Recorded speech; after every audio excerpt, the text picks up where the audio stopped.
உலகமானது படைக்கப்படுற வஸ்து அப்படின்னு அவயவங்கள் இருக்கிறதுனால படைக்கப்படுற வஸ்து. இப்போ படைத்தவன் ஒருத்தன் இருக்கான் அப்படின்னு அனுமானம் பண்றான் இல்லையா? அந்த படைத்தவன் ஒருவன் அப்படின்னு முதல்ல அனுமானம் பண்ண முடியுமா? அதாவது சாஸ்திரமும் பிரம்மத்தை சொல்ல வந்ததே அப்படின்னு அதனால பிரம்ம விசாரம் செய்ய தட்டில்லை அப்படின்னு ஒரு யுக்திய எம்பெருமானார் இந்த இடத்துல புண்ணியங்கள்லாம் நமக்கு கிட்டுகிறது. அந்த புண்ணியத்த வந்து நமக்கு வர்றது அப்படின்றது நையாயிக்கன் என்ன சொல்லி மீமாம்சகன வீழ்த்தினா என்னால், எதிர்ல அப்படியே நிக்கிறான். ஏதோ மனசுல நினைச்சுட்டு இருக்கான். அந்த சக்திய கொண்டே அவன் ஓட்டிடலாம். இது தொடர்பா சம்பிரதாயத்துல ஒரு கதை ஏதாவது ஞாபகம் வருதா? அதுல போய் நிப்பார். மேபி ஒரு நினைக்க கூட நினைப்பார் போல இருக்கு. ஸோ அது கொண்டே அவரால போக முடியும் என்று இருக்கலாம். இப்படின்றது தான் நையாயிகன் சொன்னது. சங்கல்பம் அதாவது ஒரு செயல செய்யறதுக்கு சரீரம் வேண்டாமே, சங்கல்பம் மட்டுமே போதுமானதாக இருந்ததே அப்படின்னு நையாயிகன் மீமாம்சகனை குறித்து சொன்னது. இப்ப நையாயிகனை குறித்து எம்பெருமானார் சொல்லக்கூடிய சரீரம் எடுத்துன்னு இருக்கணும். அதனால இப்போ இந்த இன்னொரு சரீரம் எடுத்திருக்கிறதுக்கு இன்னொரு சரீரம் எடுத்துக்கணும். ஏன்னா, இப்போ வந்து நம்ப நையாயிக்கன் படி என்ன புரிந்துண்டோமேனால், காரியம் அவயவங்களுடன் கூடினா காரியம். காரியம்னா கர்த்தா உண்டு அப்படின்ற மாரி புரிஞ்சுண்டோம். அதனால இருந்தாலும், என்ன ஒரு படைப்பாளியாக இருந்தாலும் அவனுக்கு உடம்பானது தேவை. ஜகத்த படைக்கக்கூடிய கர்த்தா பிரம்மம். இப்ப ஜகத்த படைக்கும் பொழுது அதுக்கு சரீரம் வேணும். சரி. என்ன சரீரம்? சரீரம் ஏ அப்படின்னு எடுத்துப்போமே. சரீரம் ஏ அதோட கூடி இருக்கும் பொழுது தான் பிரம்மம் ஜகத்த படைக்கிறது. சரீரம் ஏ அப்படின்றது என்னது? அது சாவயவம். சரீரம்னாலே உறுப்புகளுடன் கூடினது தானே. அப்ப அதுவே காரியம் தானே. அப்ப அந்த சரீரம் ஏவ படைச்சது யாரு? நீ அனுமானத்த கொண்டு பிரம்மத்த சாதிக்க போகிறன்னா, இவ்வளவு தோஷங்கள்லாம், இவ்வளவு கஷ்டங்கள்லாம் நேரும். அனுமானத்தாலலாம் சாதிக்க முடியாது. சாஸ்திரம் கொண்டே தான் நம்ம வந்து தெரிஞ்சுக்க முடியும் அப்படின்றது சித்தாந்தம்.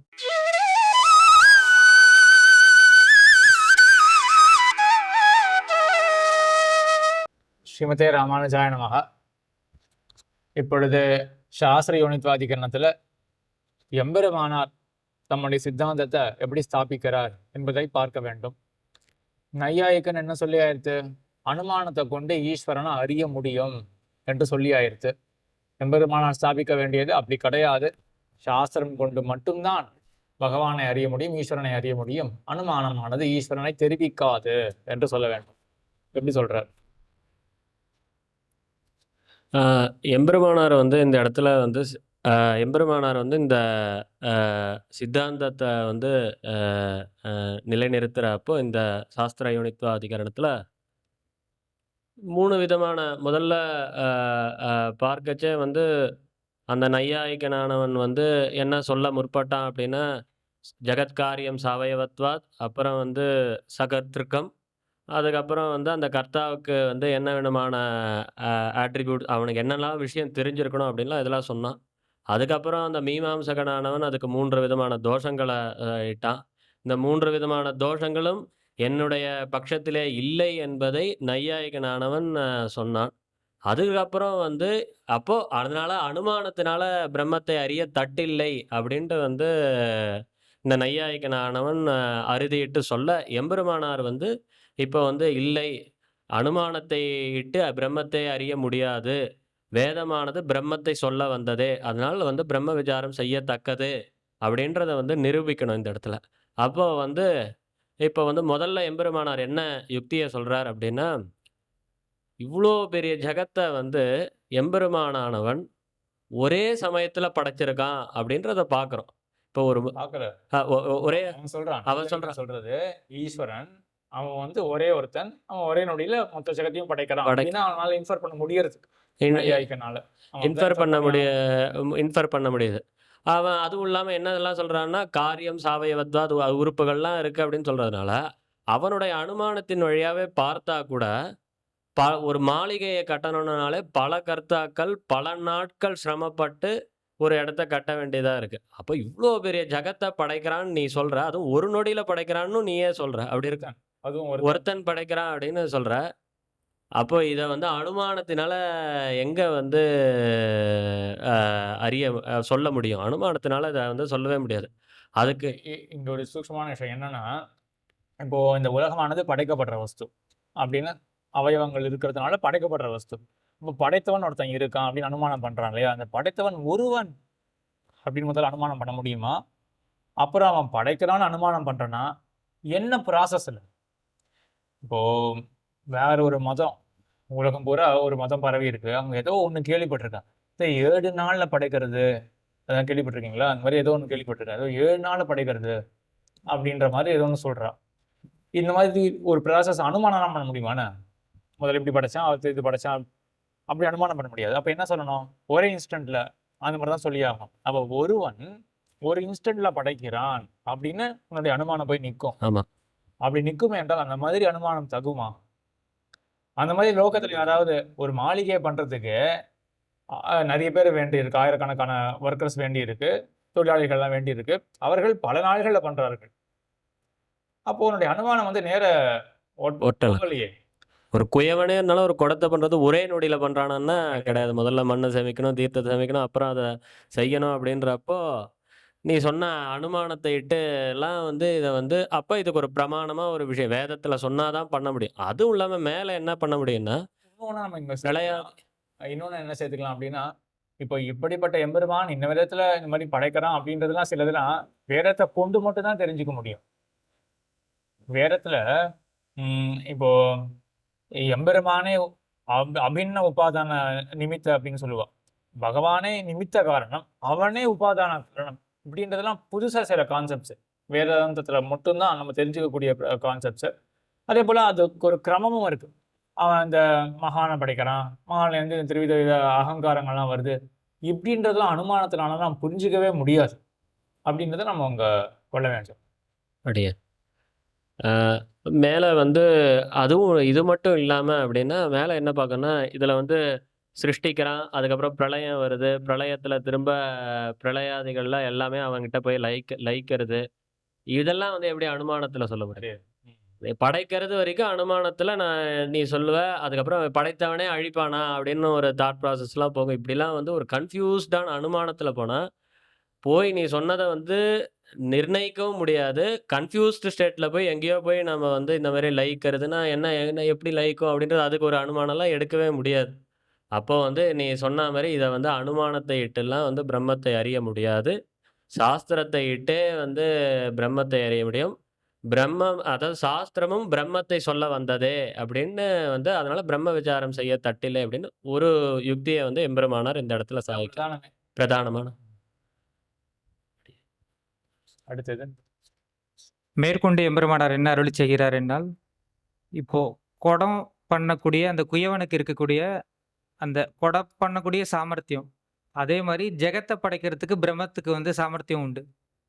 இப்ப இதே கான்செப்ட்ட நம்ம அப்ளை பண்ணி பார்த்தோம்னா, இப்போ புண்ணியம் இருக்கு, பாப்பம் இருக்கு. ஒரு ஒரு ஹோமத்துல வந்து ஹோமம் ஒரு ஜோதிட ஹோமம் பண்றோம். பண்ணோனே அதுக்கு வந்து சில புண்ணியங்கள்லாம் நமக்கு கிட்டுகிறது. அந்த புண்ணியத்த வந்து நமக்கு வர்றது அப்படின்றது நையாயிக்கன் என்ன சொல்லி மீமாம்சகன வீழ்த்தினா என்னால், இந்த மாரி இவ்வளவு பெரிய புண்ணியங்கள்லாம் வருது. அது அதிருட்டமா இருக்கு, அச்சேதனமா இருக்கு. அதெல்லாம் நிர்வகிக்கிறதுக்கு ஒரு ஈஸ்வரன் வேணும் அப்படின்ட்டு நையாயிக்கன் ஸ்தாபிச்சான். மீமாம்சகன வீழ்த்தி. இப்ப எம்பெருமானார் என்ன அருளி செய்கிறார்னால், இப்ப இந்த மாரி புண்ணியங்கள்லாம் வந்து இதற்கு மேல பிரம்மம்ன்றது வந்து ஒரு நிர்வாகமா இருந்து இத வந்து ஸ்தாபிக்கிறதுன்னு சொல்றியேப்பா, இது வந்து இந்த மாரி இந்த யாகத்த அனுஷ்டித்தானா இவ்வளவு புண்ணியம் கிட்டும். இன்னென்ன புண்ணியங்கள்லாம் கிட்டும். அப்படின்றது வந்து உனக்கு எங்கேருந்து தெரிஞ்சது? அத நம்ம வந்து சாஸ்திரத்த கொண்டு தான் நம்ப தெரிஞ்சுக்க முடியும். அப்படின்ற மாரி. இது இந்த மாதிரி வீடியோஸ் இத அவன் ஒத்துன்றுவானே. இது ஓகே அப்படின்னு சொல்லி ஒத்துன்றுவானே. இது கரெக்ட் தான். சாஸ்திரத்த கொண்டு நான் தெரிஞ்சுன்ட்டேன். இந்த மாரி புண்ணியங்கள்லாம் இருக்கு அப்படின்னு. இந்த மாரி யுக்திய சொன்னேன்னா, இல்ல, இல்ல. அ அவரு அவர் சாதிச்சதுல ஒரு இடத்துல வந்து என்ன ஆகுது அப்படின்னா, அ அ சாஸ்திரத்த இட்டு இருக்கு. இப்ப வந்து குயவனுக்கு குடத்த படைக்கக்கூடிய சாமர்த்தியம் இருக்கு. அப்போ அவன் அதுக்கேத்த புண்ணியத்த பண்ணியிருக்கான். சாமர்த்தியம் இருக்குன்னு வச்சுப்போம். அடுத்து வந்து ஒரு மாளிகைய கட்டுறான். அவனுக்கு அதுக்கு உண்டான சாமர்த்தியம் இருக்கு. இன்னொருத்தன் வேற ஏதோ ஒரு பெரிய விஷயத்த படைக்கிறான். அப்போ அவனுக்கு ஒரு சாமர்த்தியம் இருக்கு. இப்ப 3 விதமான அ 3 விதமான பேர நம்ம பார்த்தோம். இப்ப 3 பேர்கள பார்த்தோம் அப்படின்னா, அந்த 3 பேருக்கு வித்தியாசமான சாமர்த்தியங்கள் இருக்கு. எதனால அந்த சாமர்த்தியங்கள் இருக்கு அப்படின்னா, அவன் பண்ண புண்ணியங்கள்னால, பாவங்கள்னால ஒவ்வொருத்தவனுக்கான சாமர்த்தியங்கள் வேறுபடுறது. அப்ப ஜகத்தையே படைத்தவன் வந்து பிரம்மம். அப்ப அவன் பெரிய புண்ணியசாலியா இருப்பான். நெறைய சாமர்த்தியம் அவ்ளோ சாமர்த்தியம் படைச்சிருக்கான்னா, அவன் வந்து அவ்ளோ சாமர்த்தியனா இருக்கான்னா, அவன் அவ்ளோ புண்ணியம் பண்ணியிருக்கான்னு அர்த்தம். எப்போ ஒருத்தவன்கிட்ட புண்ணியம் பாபாதிகள்லாம் வந்து சேர்றதோ, அப்போ இந்த புண்ணிய பாபாதிகளுக்கெல்லாம் அப்பாற்பட்டவன் பிரம்மம். அப்ப புண்ணிய பாபாதிகள் அப்படி நீயும் ஒத்துக்கொண்டு ஆக வேண்டும். அ ஆக இந்த ரீதியில நீ போய் பிரம்மத்தை அனுமானம் பண்ணாயே என்றால் அப்ப என்ன கிடைக்கும்? அவன் ஒரு பெரிய புண்ணியாத்மா அது அந்த மாதிரி கிடைக்கும். கூடவே சேர்த்து இந்த சத்துவம், ரஜஸ், தமஸ் அந்த முக்குணங்களினுடைய சேர்த்தையும் கொண்டு வரணும். அடியேன். ஏன்னா, இப்போ ஒருத்தன் யாகம் பண்றான் அப்படின்னா, யாகம் பண்ணி தானே புண்ணியம் கிடைக்க போறது. ஏன் அவன் யாகம் பண்ணணும்னு அவனுக்கு இச்சை வந்திருக்கு? அவனுக்கு சத்துவ குணமானது கொஞ்சம் ஏதோன்னு வச்சுக்கோமே. அவன் எம்பெருமானை அடையணும் அப்படின்னு ஆசைப்பட்டு அவன் பண்ணானே என்றால் சத்துவகுணம் அப்படின்னு சொல்லலாம். இது சத்துவகுணமா, ரஜஸா அது என்ன என்ன நிர்ணயம் பண்ணாலும். ஏதோ ஒரு குணத்தினுடைய ஒரு ஒரு கலப்புனால தான் அவன் வந்து இந்த மாதிரிலாம் அந்தந்த பிரவருத்திகள்ல ஈடுபடுறான் இல்லையா? அப்போ பகவானும் இந்த மாதிரி என்ன ஆகுது நம்ம இப்போ ரிவர்ஸ் இன்ஜினியரிங் பண்ணி இந்த மாதிரி இன்சர்ட் பண்ணி வைக்கிறோம். என்ன பண்றோம்? இப்போ இதை படைத்தவன் ஒருத்தன் இருக்கான் அப்படின்னு. அதுக்குண்டான சாமர்த்தியம் அவனுக்கு இருக்கு அப்படின்னு சொல்றது இல்லையா? அப்போ இந்த சாமர்த்தியமானது வேறுபாடு இருக்கு. அப்ப வேறுபாட்டுக்கு காரணம் என்ன? புண்ணிய பாபம் வரணும். அந்த புண்ணிய பாபம் பண்றதுக்கு என்ன காரணமாக இருக்கு? முக்குணத்தினுடைய முக்குணத்தை கலப்பு தான் வந்து காரணமாக இருக்கு. அப்ப கடைசியில என்ன ஆகும்? முக்குணத்தினுடைய கலப்புல உள்ள அத கொண்டு வந்தா ஈஸ்வரன் அப்படின்ற மாதிரி உன்னுடைய அனுமானமானது போயிடும். இப்போ சுத்தமான ஒரு ஈஸ்வரன் தான் உனக்கு கிடைப்பான். நான் சொல்ற மாதிரி இந்த வேதாந்தத்துல இருக்கக்கூடிய அந்த சுத்தமான ஈஸ்வரன், அது வந்து வேதாந்தத்துல மட்டும் தான் நம்மளால தெரிஞ்சுக்க முடியும். அவன அப்படின்னு ஜீவாத்மான்னு சொல்லிடலாம். அப்படின்னு ஆ, அப்போ ஆ. கடைசியில மீமாம்சகனுடைய மீமாம்சான்ட்ட நீ ஜீவாத்மா கிடையாது. இது விலட்சணமான பிரம்மம் நீ சொன்ன. அப்படி சொல்லிட்டு நீயே வந்து இப்படி வந்து சாமர்த்தியம் நீ இட்டான்னா, நீ சொல்ற பிரம்மமும் ஜீவாத்மான்னு வந்து போய் முடியும். அத ஒத்துக்கிறியா? அப்ப இல்ல. அப்ப வந்து அனுமானத்தை இட்டு நீ பண்ண முடியாது. சாஸ்திரத்தை இட்டே பிரம்மத்தை அறிய அ முடியும் அப்படின்னு எம்பெருமானார் சாதிக்கிறார். மத்தொரு தூஷணம் அது ம். நையாயிக்கனை குறித்து. அப்புறம் வேற என்ன தூஷணங்கள்?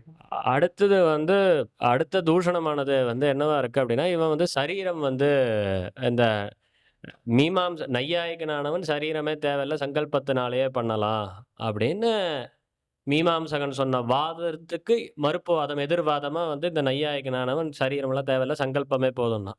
சரிப்பா, சங்கல்பம் மாத்திரமே போதும். இந்த ஜெகத்த படைக்கிறதுக்குன்னு வச்ச அப்படின்னா, அப்ப அந்த சங்கல்பத்த பண்றவனுக்கு ஒரு சரீரம் வேணும்.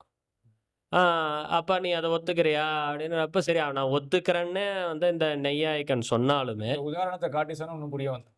நம்ம என்ன உதாரணம் பார்த்தோம்? சங்கல்பமே போதுமே, ஒரு செயல் ஒண்ணும் தேவையில்ல அப்படின்னு என்ன உதாரணம் பார்த்தோம் அதுக்கு? நையாயிக்கன் சொன்ன உதாரணம். யாரோ ஒருத்தருக்கு இப்போ பேயோ, பிசாசோ புடிச்சிருக்குன்னா, அத ஓட்டுறதுக்கு வந்து நம்ம சங்கல்பம் மாத்திரமே அதெல்லாம் ஓட்டிடலாம். ஓட்டிடலாம் இல்லையா? இப்ப எதிர்ல அப்படியே நிக்கிறான், ஏதோ மனசுல நினைச்சுட்டு இருக்கான். அந்த சக்திய கொண்டே அவன் ஓட்டிடலாம். இது தொடர்பா சம்பிரதாயத்துல ஒரு கதை ஏதாவது ஞாபகம் வருதா? எம்பெருமானார் ஆ, இளையாழ்வார் ஆ. இளையாழ்வார் வந்து உறக்க. ஆசிரம ஸ்வீகாரம் பண்ணிக்கிறதுக்கு முன்னாடி யாதவ பிரகாஷனிடத்தே கத்துக்கொண்டு வரும்பொழுது, இந்த மாரி ஒரு பிரம்மரக்ஷஸு ஒரு ராஜா அவருடைய குமாரத்திய போய் புடிச்சுண்டதாகவும், எம்பெருமானார் அத வந்து சங்கல்பம் மாத்திரமே தன்னுடைய திருவடியால அந்த குமாரத்திய ஸ்பரிசித்து அந்த பிரம்மரக்ஷஸ ஓட்டினார் அப்படின்றது எம்பெருமானாருடைய பிரபாவத்துல தெரிய வருது. வருது இல்லையா? ஆக எம்பெருமானாருடைய ஒரு சன்னிதானம் அந்த மாதிரி அவர் திருவடியை போய் சேர்த்தார். ஆ, அனுகிரகிச்சார். அது இருக்கட்டும். இப்போ என்ன இதுலேருந்து என்ன தெரிய வருது அப்படின்னா, இந்த மாதிரிலாம் சக்திகள் இருக்கு. இந்த சங்கல்பத்தாலே பெருசா ஒரு செயல். ஏன்னா யாதவ் பிரகாஷ் என்ன பண்ணாரு? அவர் போய் நிறைய மந்திரங்கள்லாம் சொல்லியிருந்தார். அப்பதான் எதிர்ல இருக்கக்கூடிய அந்த பிரம்மரக்ஷஸ் என்ன சொல்லிட்டு, என்ன உமக்கு ஓடுற மந்திரம் எனக்கு என்ன தெரியாதுன்னு நினைச்சுட்டு இருக்கீரா? எனக்கும் அந்த மந்திரங்கள் எல்லாம் தெரியும். இந்த மந்திரங்களுக்காக நான் அவனும் போகிறது கிடையாது அப்படின்னு சொல்லி அதுக்கப்புறம் தான் அவனுடைய கோஷ்டியில ஒருத்தர் இருக்கார். அவருடைய திருவடி ஸ்பர்ஷம் எனக்கு வேணும். அது பட்டது என்றால் நான் போயிடுவேன் அப்படின்னு சொல்லிட்டு இல்லையா? ஆக என்ன தெரியறது? ஒரு செயல்னால இந்த மாதிரி ஒரு எக்ஸ்பிளிசிட்டா ஒரு மந்திரம் சொல்லி அந்த கிரியைகள்லாம் பண்ணி அப்படி ஒன்றும் தேவை கிடையாது. இந்த மாதிரி சக்திகளே இருக்கு. இப்போ மற்றொரு இடத்துல பார்த்தோமே என்றால், அவர் வெறும் போய் நேர்ல போய் நிற்பார். மேபி ஒரு நினைக்க கூட நினைப்பார் போல இருக்கு. ஸோ அது கொண்டே அவரால போக முடியும் என்று இருக்கலாம். இப்படின்றதான் நையாயிகன் சொன்னது. சங்கல்பம் அதாவது ஒரு செயலை செய்யறதுக்கு சரீரம் வேண்டாமே, சங்கல்பம் மட்டுமே போதுமானதாக இருந்ததே அப்படின்னு நையாயிகன் மீமாம்சகனை குறித்து சொன்னது. இப்ப நையாயிகனை குறித்து எம்பெருமானார் சொல்லக்கூடியது என்னது? என்ன தெரிவிக்கிறார் என்னால், இந்த மாரி சங்கல்பம் பண்ணணும் அப்படின்றியே, இப்ப சங்கல்பம் பண்ணணும்னா மனசு வேணும். மனசு வேணும்னா ஒரு சரீரம் வேணும். அதனால சரீரம் தானாவே தேறுது. அதனால சரீரம் கண்டிப்பா வேணும். அப்படின்னு சொல்லி. சங்கல்பம் மாத்திரமே நம்ம வந்து அனுமானம் பண்ணிண்டு பிரம்மத்த சாதிக்க முடியாது. பிரம்மம்னா ஒரு சரீரம் வேணும் அப்படின்னா. அதுக்கு அடுத்தது மேற்கொண்டு என்ன சொல்றாருன்னா நையாயிகன், இந்த மாரி அப்ப சரீரம் வேணுன்றீங்களே, இப்ப இந்த சரீரம் இருக்குன்னா, இந்த நையாயிகன் ஒத்துக்கிறான் அப்படின்னு வச்சுக்கோமே. சரி சரீரம் ஒத்துக்கிறான். இருக்கட்டும், பிரம்மத்துக்கு சரீரம் இருக்கட்டும். சரீரத்தோடயே அப்படின்னு ஒத்துக்கிட்டா என்ன படைக்கட்டும் பண்ணுவீங்க? அப்படின்னு ஒத்துண்டோமேனால், அப்படின்னு நையாயிக்கன் பட்சத்துல ஒத்துண்டான்னா, இப்ப மேற்கொண்டு எம்பெருமானார் என்ன என்ன அருளி செய்கிறார்னால், இந்த மாரி இப்போ இந்த சரீரம் இருக்கு. இந்த சரீரத்த இப்ப வந்து இது காரியமா இருக்கு. சரீரம்ன்றது அங்கங்களுடன் கூடியிருக்கு. சாவயவத்வாத் அவயவங்களோடு கூடியிருக்கு. அதனால இது வந்து ஒரு காரியம். இப்போ காரியம் அப்படின்னா சகர்த்திருக்கும். அதனால இந்த காரியத்த பண்றதுக்கு அந்த பிரம்மமான அந்த கர்த்தா தேவைப்படுறது. அதனால இந்த சரீரத்த பண்றதுக்கு பிரம்மம் வந்து இன்னொரு சரீரம் எடுத்துன்னு இருக்கணும். அதனால இப்போ இந்த இன்னொரு சரீரம் எடுத்திருக்கிறதுக்கு இன்னொரு சரீரம் எடுத்துக்கணும். ஏன்னா, இப்போ வந்து நம்ப நையாயிக்கன் படி என்ன புரிஞ்சுண்டோமேனால், காரியம் அவயவங்களுடன் கூடினா காரியம். காரியம்னா கர்த்தா உண்டு அப்படின்ற மாரி புரிஞ்சுண்டோம். அதனால இந்த மாரி இப்ப சரீரத்த வந்து நம்ம மேற்கொண்டு படைச்சுண்டே போயிண்டே இருந்தான்னா, இது வந்து அனவஸ்தா தோஷத்துல போய் முடிஞ்சிரும். முடியும். அதனால இது ஒரு இல்லையா? சரி. இது கொஞ்சம் கடினமான விஷயம். ஆகையினால மறுபடியும் ஒரு முறை இதுக்கு எக்ஸ்பிளனேஷன் கொடுக்க வேண்டியதாக இருக்கும். சொல்றத ட்ரை பண்றியா? ட்ரை பண்றதா?